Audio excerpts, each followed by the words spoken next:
Hey guys, what's going on? It's Eli, back with another review video. And that's right guys, you read the title, and you know exactly what it is that I'm reviewing. But I'm not reviewing this alone, because joining me is one of my good friends, Anchorman. Hello. Yes, both me and him are reviewing, and starting with the first season, of course. Yeah, because I'm glad to have finally watched the entire show in all of its glory, especially having a Blu-ray copy of it. You saw the thumbnail. Yeah, that's right, guys. From 2004, the animated series of The Batman. Yes, The Batman from 2004. Yeah, this variation of Batman, and this being another piece of Batman material in the realm of animation. Now, most notably, when you think of Batman in the world of animation, you would of course think of, and for a lot of people, think of Batman the animated series from '92. Well, yes, that's true. However, after that piece of Batman animation material ended and such, not to mention there were a few spin-offs from Batman, like the Justice League and the Superman show, and from there on and such. There was another, Warner Brothers, DC and such, they would do another piece of Batman material in animation, do a new entire Batman animated series, not to mention some of those that worked on Batman the Animated Series would be a part of this. And, well, their attempts to bring something different to this new piece of Batman animation, this new Batman animated series for a new generation, and what they would bring to this was very interesting, with how some of these characters are portrayed. I mean, the thing is, they've still got to be who they are. Batman / Bruce Wayne still has to be Bruce Wayne / Batman. Joker still has to be Joker. Penguin still has to be Penguin, etc., etc. But they still have to have something different to them. A little bit of something a little bit different to their personalities, maybe a little difference to their origins and so on. I mean, that's what's important, but they have to stay true to who they are, the characters that they are. That's what's important. And I think that what the Batman animated series, and which, by the way, because I'm giving my first thoughts and such on this, what the Batman animated series had to offer with its storytelling and, even with the first season, this is the beginning of this show. And yeah, it was pretty interesting. And from there on, in the later seasons of The Batman, there would be some changes, and some good ones. Some new characters that would step in, and from time to time, over time I should say, it's amazing. Yeah.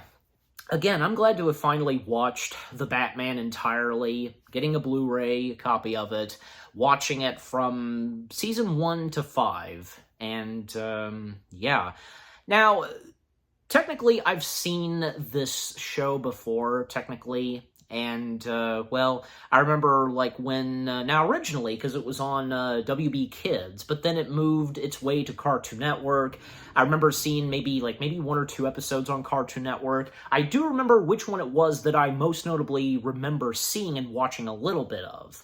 But I also remember getting a couple of the toys, and I had a storybook straight from the Batman, this variation of Batman. So yeah, I was of course well aware of this variation of this piece of Batman animation. And yeah, and having to watch the entire show in all of its glory, I've really enjoyed it, and I think it's another one of my favorite pieces of Batman material. From this, now, don't get me wrong, I, of course, have seen a good chunk of Batman the Animated Series, and I enjoy that too. There's no denying that, yeah, that's definitely one of the best variations of Batman in the realm of animation.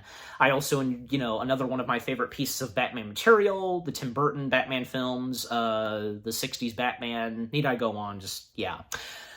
Okay, Anchorman, now we'll turn over to you. What are the first things you have to say about the Batman animated series from 2004? So, I've only seen a couple episodes originally when this show came out.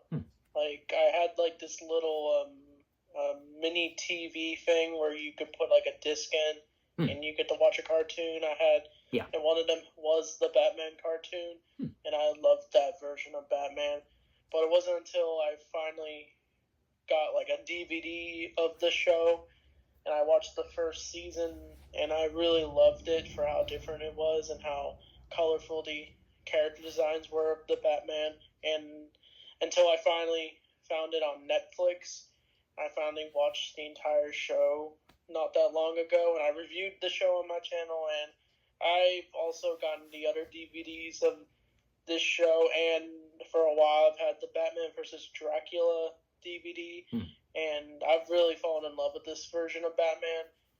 I do love the animated series. It's probably my favorite version of Batman, but this Batman show is, like, underrated in my opinion, because not a lot of people talk about this show, and I think it's a great interpretation of Batman, and I really like the voice work of, like, Rino Romano as Batman. I think he's probably my second favorite Batman voice actor, but overall I think this is definitely a must-watch Batman show, in my opinion. Yep, well said. And, that's another thing I forgot to point out, because, I did watch a little bit of this, like, when, with this being on Netflix and such, that too. Maybe, I think I really only watched maybe 1 or 2 episodes of The Batman on Netflix. But I also know that, even after the Blu-rays come out, no, people still hardly talk about this, but Also, the Batman animated series, because I feel like mentioning this, I brought this up before, where the Batman animated series from 2004, it was definitely one of those early 2000s animated shows. Like, there was the Ninja Turtles cartoon, there was one of the X-Men and Spider-Man. The way that those animated shows look, and around that time, a very interesting style and such. I don't know the specific name to it, but, Anchorman, and I'm sure some of you guys know too, So the Batman animated series being one of those, and how the animation style looked and such. Just very interesting. Okay, but as always, for me, read the description / the story of the show. This animated adventure series of Bruce Wayne, billionaire by day, crime fighter by night, starts a Wayne-balanced life as a freewheeling bachelor with his role as the Caped Crusader. He's joined on occasion, by Robin and Batgirl, Black Mask, Killer Moth, and Everywhere Man, and a brand new Clayface join the Joker, Penguin, and Riddler in Sicily, tormenting Gotham City. Can Batman stop them once and for all? So that's technically one of the descriptions / the stories of this show, but But again, as you read the title, we're starting with the first season and from there on. So, well, of course, you have to start with season 1. Now, when you first began, Anchorman, when you first began watching The Batman, I assume you started with season 1? Yes. Well, of course. I mean, who wouldn't? But, you have to. With any show, of course. Luckily for me, because when I watched maybe 1 or 2 episodes of Cartoon Network, luckily one of the episodes that I watched that had to do with Penguin, it is from season 1, so that was good. That was good for me. But and just in case I'm using this, to read off the episodes, but so anyways, and we're just gonna talk about the first season, and from there on the other seasons randomly and such, But why don't we start with you, Anchorman? Because what do you want to talk about first with season 1? I like how it starts off with a bang. Like, the first episode is about Batman versus the Joker, and then the second episode's like Batman versus Bane, and it, like, kind of is like a parallel to Batman Nightfall, where Bane breaks the bat. Mm-hmm. I like how it kind of it almost like tricks you to thinking it'll just be like a typical Batman show, but no, it like actually has high stakes with our Batman character, if you know what I'm saying. Yeah, absolutely. And as for me, because, well, one most notable thing to first mention is that with the first episode of The Batman, the Bat in the Belfry, because, well, today's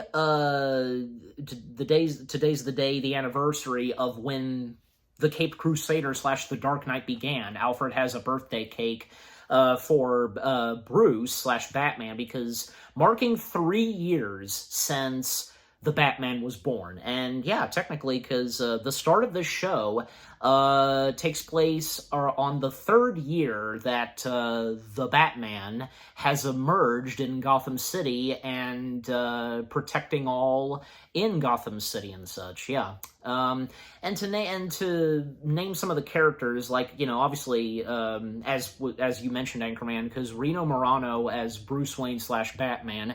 You know, this Batman / Bruce Wayne in this variation of Batman in the realm of animation, very interesting. And with the voice performance that Rino Romano brings to the Dark Knight / the billionaire is really good. I tell you, because, you know, the different personalities, because, you know, here's the thing. Batman and Bruce Wayne, they're technically 2 different people. And, you know, because when Bruce Wayne, you know, puts on the cowl and the suit and everything, he's no longer Bruce Wayne, he's the Batman. But when he's Bruce Wayne, yeah. But, of course, there are moments, you know, where a bit of Bruce Wayne comes into Batman, and a bit of Batman comes into Bruce Wayne, depending on what happens. And Alfred Pennyworth, being voiced by Alistair Duncan, he was a pretty good Alfred. This Alfred in this variation of something to do with Batman in the realm of animation was a pretty good one. And what we get to know about about Alfred in this, and as the show proceeds, knowing a little bit about his background and such, and you know, and his relationship with Bruce Wayne, and how he's always been there for Bruce, and well, after the loss of Bruce's parents, which of course that is, of course, brought up in the show at times. And, yeah, it's amazing. And, well, because this is still the beginning of the Caped Crusader, the police, well, of course, not being well aware of the Batman that much until as Season 1 proceeds, and, well, you know, they're trying to go after the Batman at first, and, I mean, little do they know that he's really helping the citizens of Gotham, but, you know, him being considered a vigilante and so on, yeah, but coming to you, Anchorman, because with what I've had to say about Batman / Bruce Wayne and Alfred Pennyworth in this, like, you have anything else to say on them, and most notably Alfred? I like this voice of Alfred. I think he went on to voice Alfred in various other DC animated movies, and I think he's like probably my top favorite Alfred voice actor. And like I said earlier, Rino Romano is great as Batman. I like how he plays like a much younger Batman who has a more different social life, because usually when we see Bruce Wayne, we usually see him just being a billionaire. But then when we see him in this show, he has a friend group. He has friends. He tries to go to more social gatherings, and that's what I like about this portrayal of Bruce Wayne. Yeah. Like, he has this friend with Ethan Bennett. I know we'll probably talk about him later, but I like that aspect of the show. Well, we could get to Ethan Bennett right now. Like I said, we're talking about Season 1 randomly, but yeah.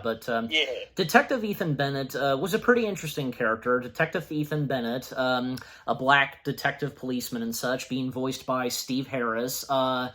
What we know about Ethan Bennett at the start of Season 1, well, he is best friends with Bruce Wayne. They've played basketball on occasions, and, well, Ethan slowly but surely starting to feel that, you know what, the Batman maybe isn't that bad and such, and really is on their side and such, and that's nice to see. And this is before, like, say, we would get Commissioner Gordon. Commissioner Gordon, actually, he doesn't appear a little later in the show. But for now, because, at the start of this, because we have Detective Ethan Bennett, and, even another detective that steps in alongside, and working alongside with Ethan Bennett, and that being Detective Ellen Yin, being voiced by Ming-Na Wen, most notably, best known, I should say, being the voice of Mulan. But also, she's no stranger to anything comic book related because, she would most notably be in Agents of S.H.I.E.L.D., but also Star Wars, Book of Boba Fett, Mandalorian. Need I go on? She's done so much. But of course, most notably, she's known for the voice of Mulan. But yeah, Detective Ellen Yin, I thought, was a pretty interesting character, too, and the interactions and relationship that she has with Ethan at times, and how she first feels towards the Batman. She starts off, thinking that, they got to bring him in, and him being a vigilante and so on. But as the show proceeded on, and her development, and really starting to, believe that, Batman really is on their side, and having private conversations with him, and when at a certain point, Batman gives Detective Yin a special communicating device and such, But what say you, Anchorman? Because if you have anything else to say on Detective Ethan, but also Detective Yin, well, what say you? I love Detective Ellen Yin. I think she was a good side character. I like how she first doesn't trust Batman, but then at the end of the show, she finally learns to trust him, and then the two work together in season 2. But it's unfortunate that they didn't have her in the show after season 2. I don't know why. She kind of just disappeared. Yeah. She was easily one of the best parts of this show. And if I did a Batman show, I think I would totally have Ellen Yin in the show.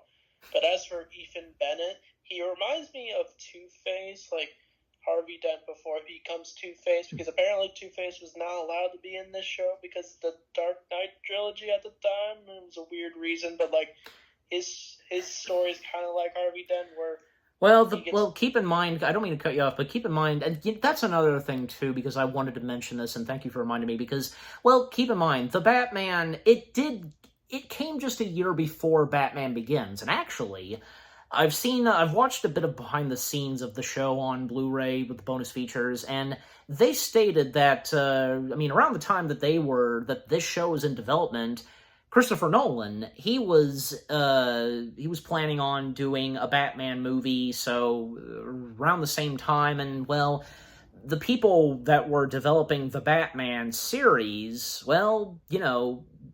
despite the fact that they had to make this different, and especially, have it be different and such from, say, the Batman animated series, they also had to have it be different from what Christopher Nolan was doing. But I don't know, because, I don't see why they couldn't have Harvey Dent / Two-Face in this. Not because I wouldn't think that it's because that, they weren't allowed to because Harvey Dent was going to make his. That doesn't make any sense. It doesn't make any sense. Yeah, it doesn't.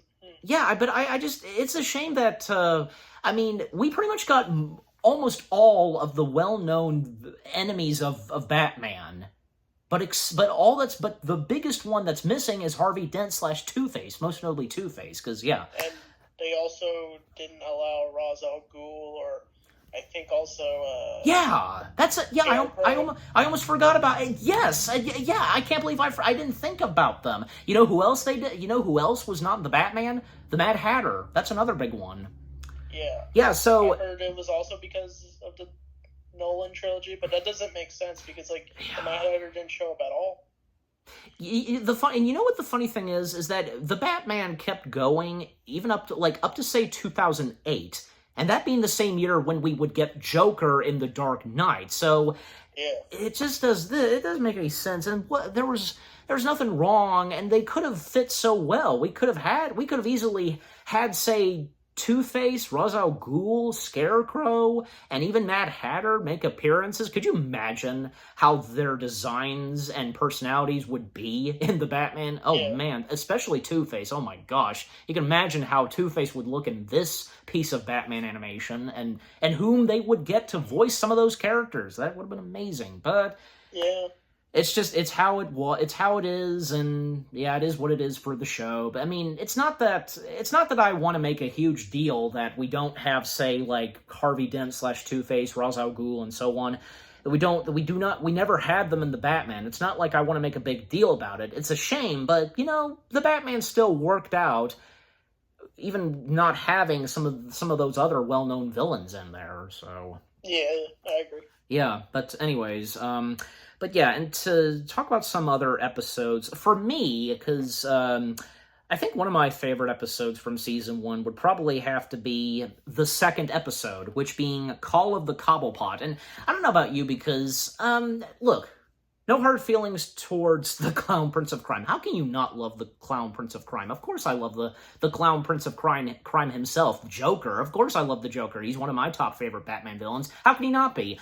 But for me personally, I think the Penguin is probably one of my top favorite Batman villains. So some of the episodes in the Batman that has to do with the Penguin, I think are probably some of my favorites. And yeah, Call of the Cobblepot is a pretty good one. And it was actually one of the episodes I remember seeing on Cartoon Network. So yeah, Call of the Cobblepot is very interesting, and especially how the Penguin is betrayed in the Batman, because, he's still got to be the Penguin, but still, with his origin, background, and so on, yeah, different, but, in a good way, of course. It's got to be done right with these characters, and most notably, let's not forget to mention that the Penguin, being voiced by SpongeBob SquarePants himself, Tom Kenny, I tell you, Tom Kenny's voice portrayal of the Penguin in this, how can you not enjoy it? And this is Tom Kenny we're talking about. He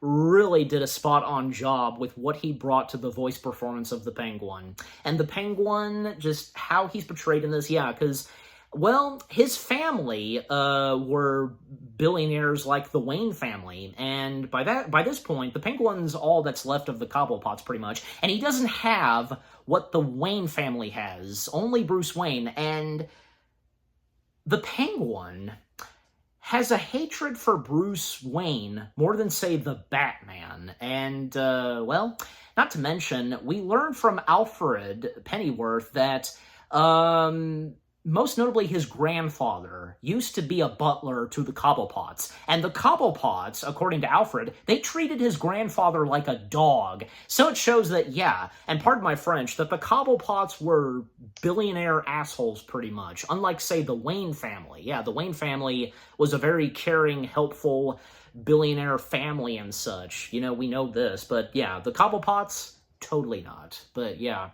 And, and not to mention Penguin, his two henchmen are these, Asian, very skinny Asian ladies with claws, and they wear masks. We never see their faces, but they were very interesting. But also, it wouldn't be Penguin without, say, having a stock of birds or something. And in this case, he has different breeds of birds. He has an owl. I think, yeah, he has like a pigeon, a crow, I think like a hawk or something, and they obey his commands and what they steal. Just very interesting. And not to mention the Penguin. This Penguin, which fits very well. He is a mastered kung fu fighter, martial arts and such. And I think that this being incarnated in this variation of Penguin was pretty good. Yeah. I mean, I tell you, because the fight sequences that he has with Batman is really cool. And, of course, he wouldn't be Penguin without also having his umbrella, and the weapons that he has his umbrella, from, say, being a propeller or gun firing, just, yeah, very interesting. Now, what say you, Anchorman, on the Penguin in this variation of Batman? I really like Tom Kenny as Penguin. I like how he's got that penguin-y voice in him, and I like how they actually gave the Penguin action scenes to do. Mm-hmm. Because usually the Penguin's just portrayed as a mob boss. Yeah. He ain't that tough, but I actually like how they portray him as somewhat of a greater friend to Batman. Yep. And not to mention that Tom Kenny would voice Penguin a couple of times even after the Batman. Like, most notably, he voiced Penguin in the Batman vs. Ninja Turtles film, which, by the way, me and Anchorman, we reviewed that if you want to go check that out. Because, yeah, Tom Kenny voiced Penguin in that. And what do you think on, like, that the Cobb, like, Penguin having a hatred for Bruce Wayne more than Batman, and the fact that, you know, the Pennyworths once served for the Cobblepots and such? Like, what do you think on all that? I like that aspect of the Penguin. I like how he always thought that made him interesting. Like, I like how he doesn't like Bruce Wayne because, I don't know, I guess the Wayne family became more successful than the Cobblepots. And I liked how they actually created a dynamic between Alfred and Penguin because of the family history. Uh-huh. Yeah, I like how Alfred actually goes out of his way to confront Penguin after he thinks Penguin stole his tray after the Penguin invades Bruce's party. Yeah, absolutely. Okay, so moving on from the Penguin, because, also, well, since I mentioned him earlier, we of course have to talk about him, the Clown Prince of Crime himself, the Joker, how the Joker is portrayed in this variation of Batman in the realm of animation. His look and design, I mean, he still has to look like Joker, but still, he has to have a little bit of a different appearance and such, and that's most notably, like, say, the fact that he has crazy long hair, he runs around barefoot, and he's all over the place. But of course, he's still Joker, not to mention that he would wear his iconic, like, purple wardrobe and such. And with the voice performance by the one and only Kevin Michael Richardson, what he brought to the voice performance of Joker in this, really cool. And the episodes that center on Joker, like in season 1, and not to mention Joker first appearing in the first episode, I mean, I tell you, the Joker, he was, what they brought to him in this variation of Batman, really good and insane in a good way. I mean, even when watching the behind the scenes, one of the main character designers, and when he designed and drew Joker, everybody got a kick out of the design and look that was brought to the Joker, and thus that would be used for the Batman. But what say you, Anchorman? Because what are the first things you have to say about the Joker in the Batman, and starting with season 1? I like how he's portrayed as more jester-like, and I like Kevin Michael Richardson as the Joker. I love him as Cleveland Jr. a bit more, but his Joker's really spot on. Like, he's not trying to do Mark Hamill, but he's just kind of doing his own voice with the Joker. That's what I like about it. Yeah, and it wouldn't seem right if he was, like, say, copying Mark Hamill or, say, Jack Nicholson. That, because this... Everybody has to do their own take on Joker and so on. I mean, it's still got to be Joker, but there has to be something different brought to the character in the right/good way. Yeah. And I think that, what Kevin Michael Richardson brought to the voice performance, and with the animators, what they brought to the design and look of the Joker, and with Kevin Michael Richardson's voice performance, spot on, yeah. Also, to name some of the other villains, and which, whom, by the way, of course, those that appear in Season 1, like Catwoman, for example, and Catwoman being voiced by Gina Gershon, Catwoman first appears in Season 1 from there on. Catwoman in this variation of Batman was interesting. There are some things that, that are there for the character of Catwoman that we know so well, that the fact that Catwoman is an anti-character, and sometimes, her teaming up with Batman, but still a part of her doing evil stuff and being a cat burglar, and having, feelings towards Batman, and as we all know, I think Catwoman and how she's portrayed in this, Catwoman/Selina Kyle, that's her real name, was very interesting, and the first episodes that we see of her in Season 1, I mean, what say you, Anchorman, on Catwoman? Catwoman in the show, I really like that design of the character and the voice. Like I thought it was similar to the animated series, but I like the more. I don't know how to describe it. Like I like the various, like how colorful she looks as Catwoman. Mm-hmm. And Selena Kyle as well. Uh-huh. Yeah. I think that would be like a top design for Catwoman, in my opinion. Yeah, and what say you on like the dynamic like duo / relationship towards Catwoman and Batman in this variation? I like it. It's always good, and whenever I see in any version of Batman. Mm-hmm. Yeah, absolutely. And some of the other villains, and to speed things up, because some of the other villains that we get in this, because in the first season, like there's Scarface, and there's also Man-Bat making an appearance, of course, and that one character who we first saw, and actually because.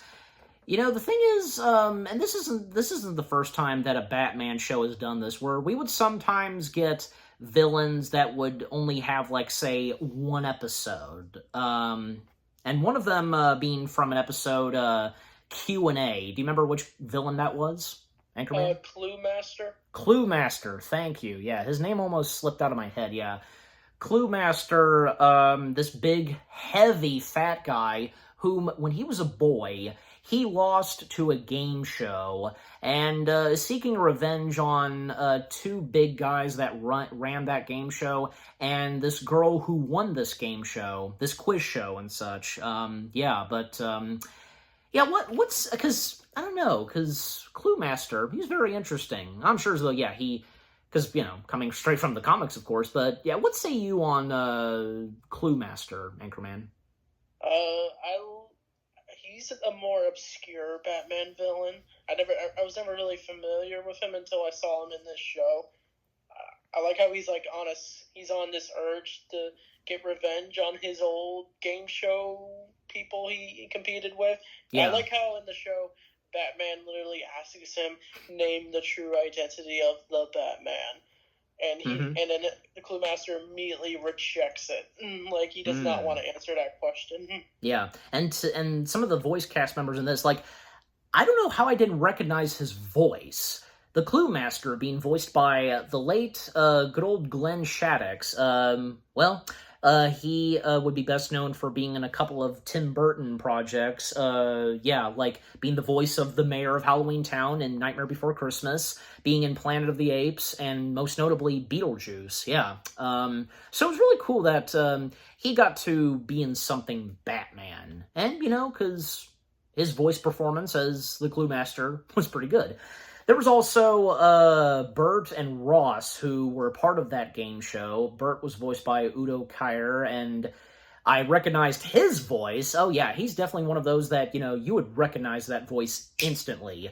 Ross being voiced by the late legendary Fred Willard, and the girl who won that game show and whom grew up, Yelena, and Yelena being voiced by Keith Suzy.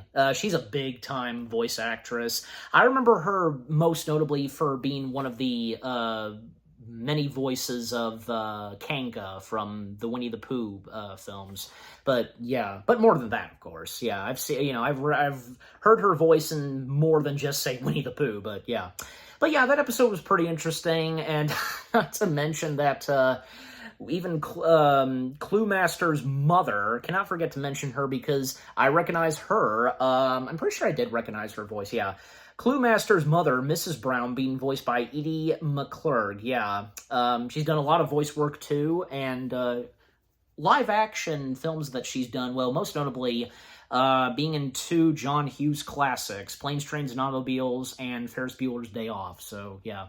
But yeah, the Q&A episode was pretty interesting. And coming back to Scarface, because Scarface in the Batman, because Scarface is an interesting character because, well, Scarface being operated by, ventriloquist performer, but, the thing is that Scarface, the dummy itself, really has a personality of its own, and the fact that Scarface's ventriloquist performer trapped by this and so on. He seems like a innocent man that I'm sure, regrets doing this, and with one of his, crazy, almost alive dummies.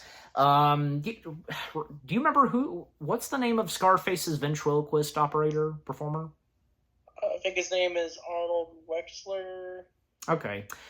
Yeah, and him and Scarface, both of them, obviously, being voiced by, and it took me a second, but yeah, I'd recognize his voice too. Dan Castellaneta, a.k.a. Homer Simpson and Krusty the Clown. Yep, that's him. I was hearing a little bit of Krusty the Clown in Scarface, just a little, I think. Yeah, but, the episodes, and with Season 1, because, again, we're doing Season 1, and we're focusing on Season 1. The Big Dummy was pretty interesting, and this being the first episode with, Scarface and the two henchmen. I know one of them is voiced by John DiMaggio, I think, yeah, but, what say you on Scarface in this variation of Batman?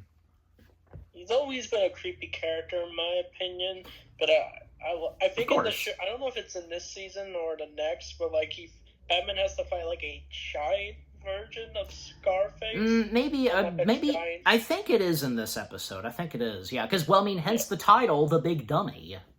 Yeah.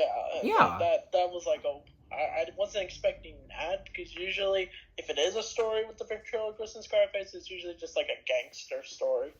Yeah. Or about the psyche between the two. Mm-hmm. And we talked about him a little. Bane. Is there anything else we've got to say about Bane?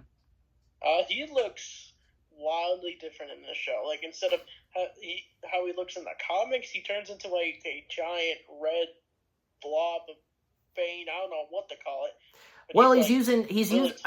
I don't mean to cut you off, but he's using this special serum or something that makes him humongous, and his body turns red and such. Yeah.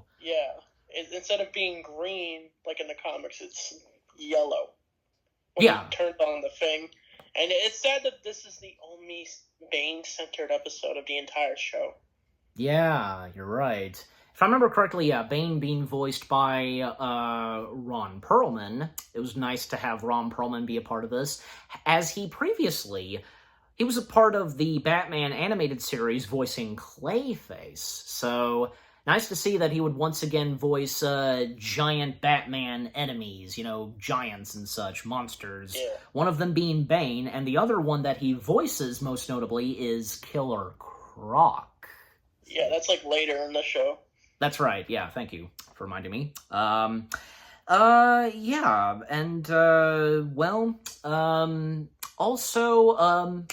we can't forget to mention him too, because this was another pretty good episode.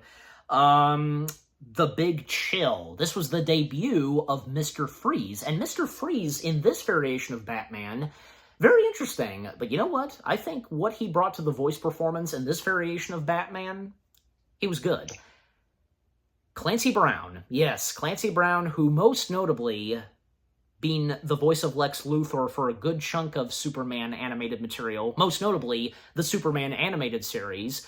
But yeah, his voice performance of Mr. Freeze in this, and let alone the design and look for Mr. Freeze in this variation of Batman, in the world of Batman animation, was very interesting. He doesn't wear like a space helmet, that kind of thing, a dome helmet.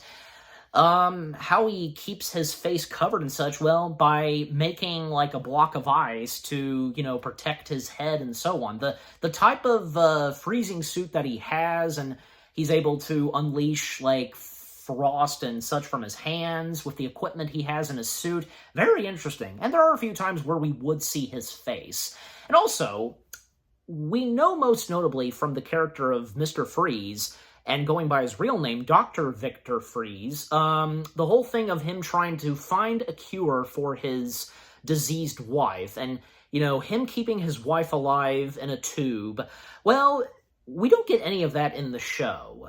And this isn't the first time that we wouldn't get this of Mr. Freeze in something Batman. Not just animation, because I remember most notably, in the 60s Batman show, when we would get Mr. Freeze, played by 3 different actors, we would have none of that. The whole thing of him having a wife and such, trying to find a cure, we wouldn't have any of that. So I think at times when we wouldn't have that in the character of Mr. Freeze in any Batman materials, like rather if it be live action or animation, it's worked out fine. And I think that in this piece of Batman animation, that we don't have that, it works fine. But yeah, that was a pretty good episode, and the debut of Mr. Freeze. And keep in mind, and here's another important thing, with Season 1, this is the first time that Batman is encountering these villains, from Joker, Penguin, Mr. Freeze. Yeah, again, this is the early beginnings of Batman, and the fact that it's the 3rd year that Batman has, emerged in Gotham. Yeah, up to year 3, now is the time that he would come face to face with these iconic enemies of his. Yeah, and of course, Mr. Freeze being one of them. Yeah. But alright, coming to you now, Anchorman, because what are the first things you have to say about Mr. Freeze and his debut in Season 1 and such? I was a bit surprised he's voiced by Clancy Brown, but I think he does a good job as Mr. Freeze. Yeah, it is surprising. I'm also surprised they changed his origin. I mean, back in the comics and the Adam West show, it was different. He was more portrayed as goofy, just one of the typical Batman villains, but it wasn't until the animated series they wanted to rework his origin, where it's about him trying to save his wife. Mm-hmm. But I'm fine with whatever they did with this show. I like how he's more portrayed as like having sort of freeze powers instead of having to use a gun to shoot ice, and I like his design. It looks really cool. Yeah, absolutely. Yeah, very cool. Yeah. Well, and also the fact that, the background and origin that we get of Mr. Freeze, well, Batman was technically, not intentionally, was the cause of Mr. Freeze becoming who he is, being in this tube, because he was a robber at first. He was a plain, ordinary robber, and as he was on the highway, because he almost ran over this, homeless guy, and caused to crash the vehicle he was in, still fleeing from the Batman, but then, going into this building with cryo tubes and such, and accidentally getting into one, he's unable to get out, it locks him in, and he becomes who he becomes. Yeah, so how it's done in this is very interesting. Yeah, definitely. Yeah, and also, might as well now come up to this because, the finale of Season 1, because, once again, Joker popping up, but, alongside the Batman that are on his tail, technically, detectives Ethan and Yin. The final 2 episodes were pretty interesting. The Rubber Face of Comedy and the Clay Face of Tragedy. Yeah, because, we'll start with you, Anchorman, because what are the first things you have to say about the 2-parter Season 1 finale? I've always been fascinated by Joker's use of, the Joker putty he uses that causes Ethan Bennett to become Clayface. And it's like how Harvey Dent becomes Two-Face. It kind of reminded me of that. Mm-hmm. Yeah, and that's the thing, because, little did we know, and, anybody who would watch The Batman for the very first time, I think the same kind of goes for me.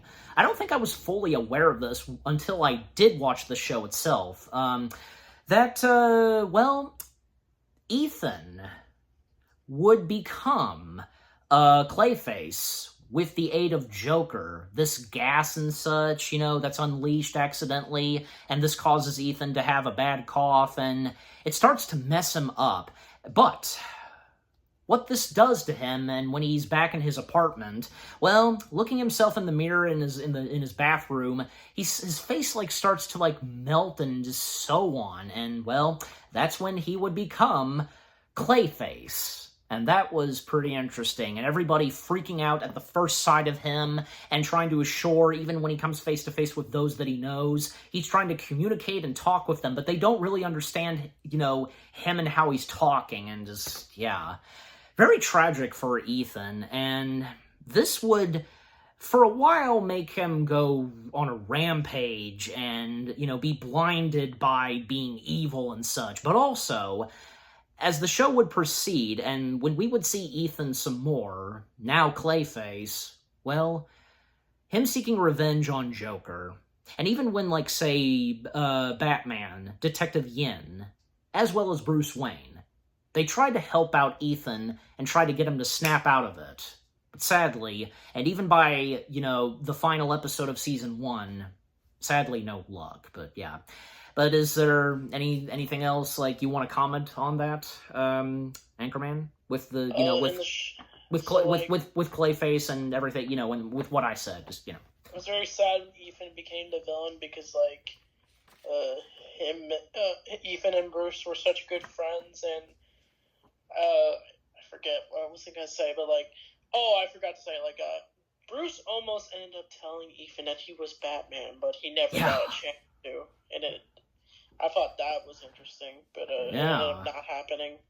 So Batman keeps his secret. Absolutely, yeah. Yeah, there were times where he almost wanted to tell Ethan and such, but yeah, the fact that he never got a chance to, it's unfortunate. I'd also like to say I did like the part where at the end, Ellen Yen has a chance to take off the mask of Batman, but she just doesn't do it because now she's on his side. Yes, that's right.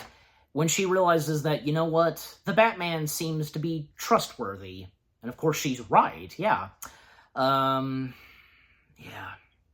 It's amazing. It really is. Is there any other characters that we can't forget to mention and whom do appear in Season 1? We forgot to mention Firefly. He does he does appear in Season 1, I forget. Yeah, he does. Okay. Well, okay, yeah. Firefly in this variation of Batman was pretty interesting.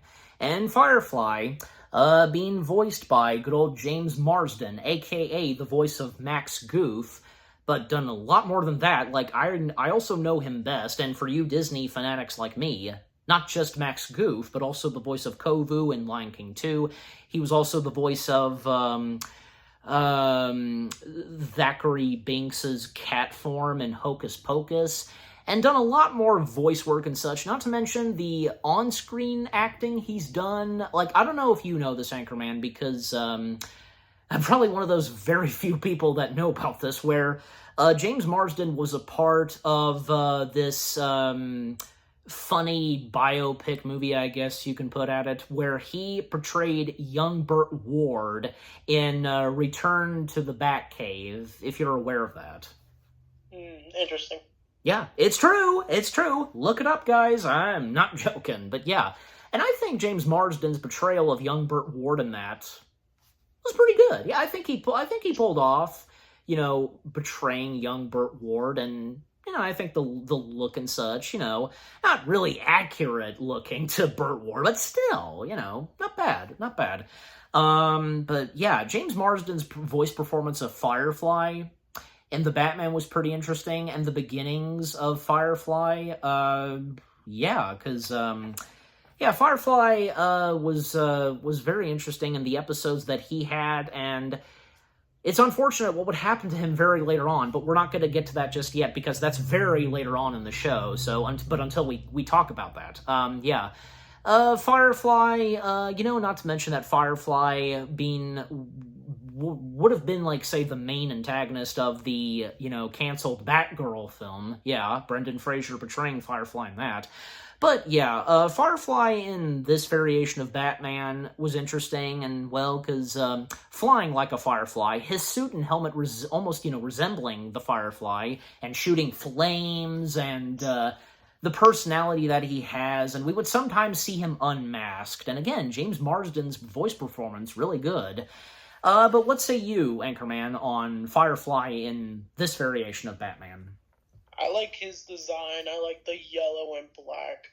Mm-hmm. Like, it suits his character perfectly. And they go on to use this design in, like, the Lego Batman games and probably other Batman stuff. But when I think of Firefly, I think of the yellow and the black. I like that kind of version of Firefly. Like, for all the gadgets he's got, I mean, I didn't mind the animated series version, but like I definitely preferred the Batman version. Yeah, and another thing is, if I remember correctly, and I'm sure you would know about this too, Firefly's design and look in the canceled Batgirl film, well, would have looked a bit different. Like, say, how the color of his suit and such looks in, like, say, the Batman, if you know what I'm talking about. So, yeah. Yeah, as I recall, like, some of the photos and such, seeing that suit and, Brendan Fraser, his betrayal of Firefly, yeah. But anyways, is there anything else that we're forgetting to mention in Season 1? Still? I don't think so. I think we've gone over majority of Season 1 of this show. Okay. Any other characters we're missing? I think we got all of them. Oh, there is this one episode where, like, Batman gets invaded by the Penguin, and, like, those news people try to... Yes! That one. That was another good one, too. It might have been, this one, Birds of Prey, yeah. That was another pretty good one, and how... Batman, but Bruce Wayne, not being aware of Alfred's situation, and Penguin, kidnapping and holding Alfred hostage and such. Once again, Penguin and his hatred towards Bruce Wayne. But that was pretty interesting. And, well, Penguin attempting, and because the news anchors are there, the news people, however you want to put it. They're there, and Penguin is attempting to unveil whom is the man behind the mask, the cowl of Batman, but of course that doesn't happen. Even Alfred helping out, and even like intentionally, knocking the piece of film from the news camera into a fireplace. That was good. Is there anything else you want to say about that episode? I like how Alfred did dress up like Batman just to cover up that Bruce is Batman. But I like that part of the episode. Yeah, because good thing, because that news lady pointing out to Bruce that every time he pops up, the Batman disappears. But thankfully, thanks to Alfred, the Batman is right there, and the Batmobile on auto control drives off and such, and seeing Alfred in the getup of the Batman was funny, and the fact that because he was really in a rush, he wore the suit backwards, but still, he nailed it. And we didn't talk about him that much. He'll be one of the last characters we talk about. Man-Bat in this. What say on Man-Bat? And of course, Man-Bat appearing in Season 1. Start with you, Len. We'll of course start with you, Anchorman. Go ahead. So, like, the voice actor who voiced Man-Bat in the show, he went on to voice the Mad Hatter in the Batman Arkham games. Mm-hmm. And I think he's really great as the Mad Hatter. He's also good as Man-Bat, like how he's portrayed as crazy instead of like the scientist he's portrayed as. I mean, he's a scientist in this show, but he seems more crazy. Yeah. Because usually in the Batman cartoons, he's usually portrayed as a normal scientist. Dr. Kurt Landstrom, correct? Yes. Yes, because I don't know why I didn't... I don't know, maybe there was a few moments where I was like, that voice does sound familiar, and oh my gosh, because Dr. Kurt Landstrom, who started off as an ordinary man, but what he was attempting and with the experiment he was doing, and he became almost, like a cuckoo, but eventually he things were patched up with him, and he became slightly better, even helping out Batman very later on in the show in a pretty good episode when we get there. But Landstrom being voiced by the one and only good old Peter MacNicol. Yeah, I recognize Peter MacNicol. He's a hilarious guy, and I completely forgot that he had voiced Mad Hatter in the Arkham games. Yeah, and he's done a lot more voice work from what I've seen. And I most notably remember him best, actually two things. On the side of live action, I remember him best being in Bean, the first movie with the character Mr. Bean. And he was also one of the camp counselors in Addams Family Values, But more than that, yeah, he's a great actor, funny guy, just, yeah, and the comedy he does. But the voice work that he does, really good. And what he brought to the voice performance of Dr. Kirk Landstrom was really good. And when we see Landstrom transform into Man-Bat, and even when at first, the detectives, most notably Yin, they think it's the Batman, but when they seeing Landstrom back to his normal self, and when they see him transform, then yeah, it's not the Batman, it's someone else, and who's actually transformed into a giant, scary bat, being named Man-Bat. Yeah, but is there anything else you want to mention about the episode? The episode, and the name of the episode that we first see Landstrom and turning into Man-Bat is The Man Who Would Be Bat. Yeah, is there anything else you want to comment on the episode? I like the moment where Batman tries to chase down Langstrom, but he bumps into Ethan Bennett and Ellen Yen, and they almost think, Ethan jokes that Bruce is Batman, and the Batmobile almost goes straight towards them until Bruce has to hover it away. I like that scene. Yeah. Mm-hmm. Yeah, that was good. Yeah, just overall, that was a pretty good episode, and how Man-Bat is portrayed in this. Yeah. Is there anything else we want to mention in season 1, or do you think that's about it? I think that's about it. Okay. Yeah, I think that's pretty much, yeah, because, like I said, starting with this season and from there on, just talking about the Batman randomly, so when we get to season 2, same thing like what we've done for season 1, but yeah. Season 1, the first season and the beginning of this brand new Batman piece of animation at that time, just, yeah. What a way to start off this Batman piece of animation. Yeah.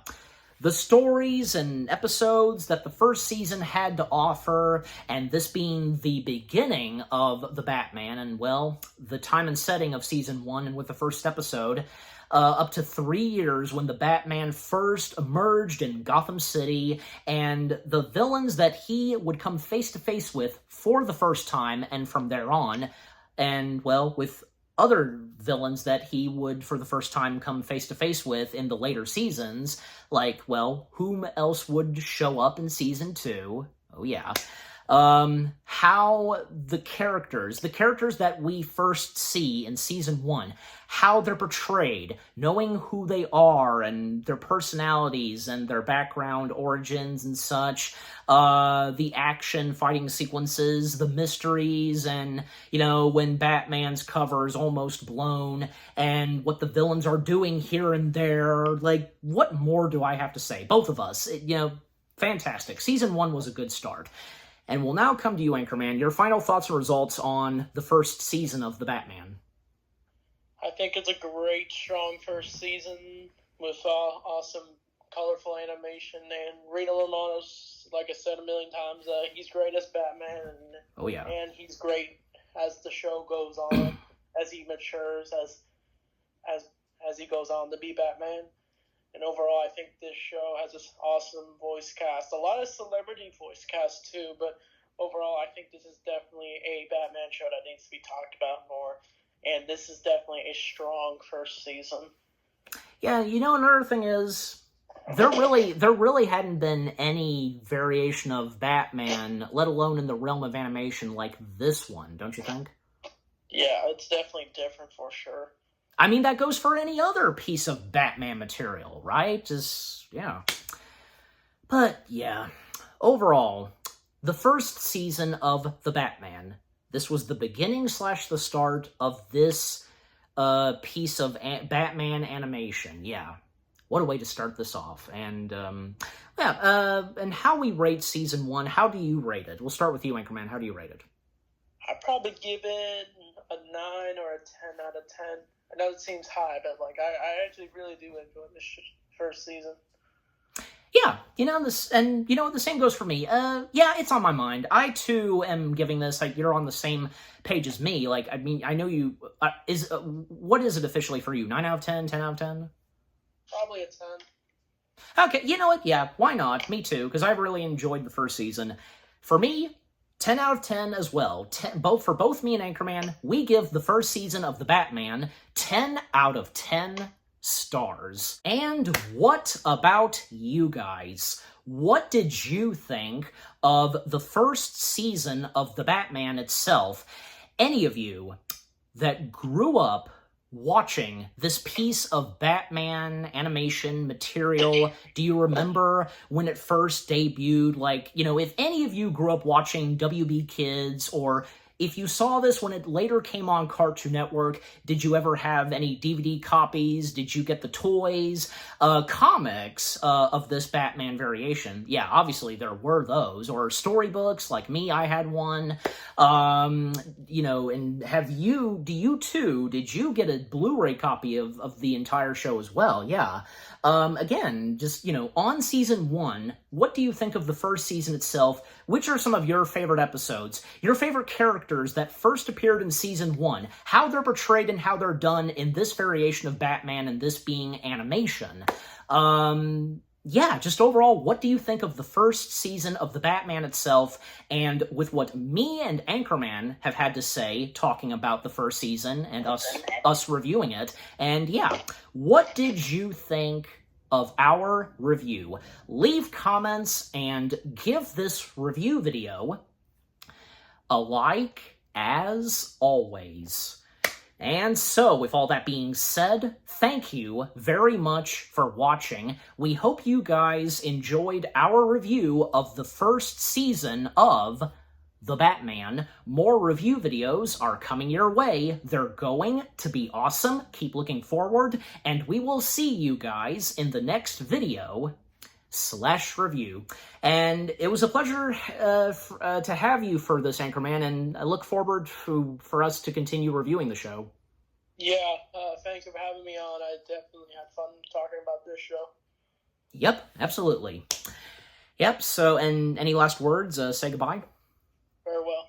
He says that for me. Again, thank you very much for watching. Take care, and until we review Season 2 of The Batman, peace out.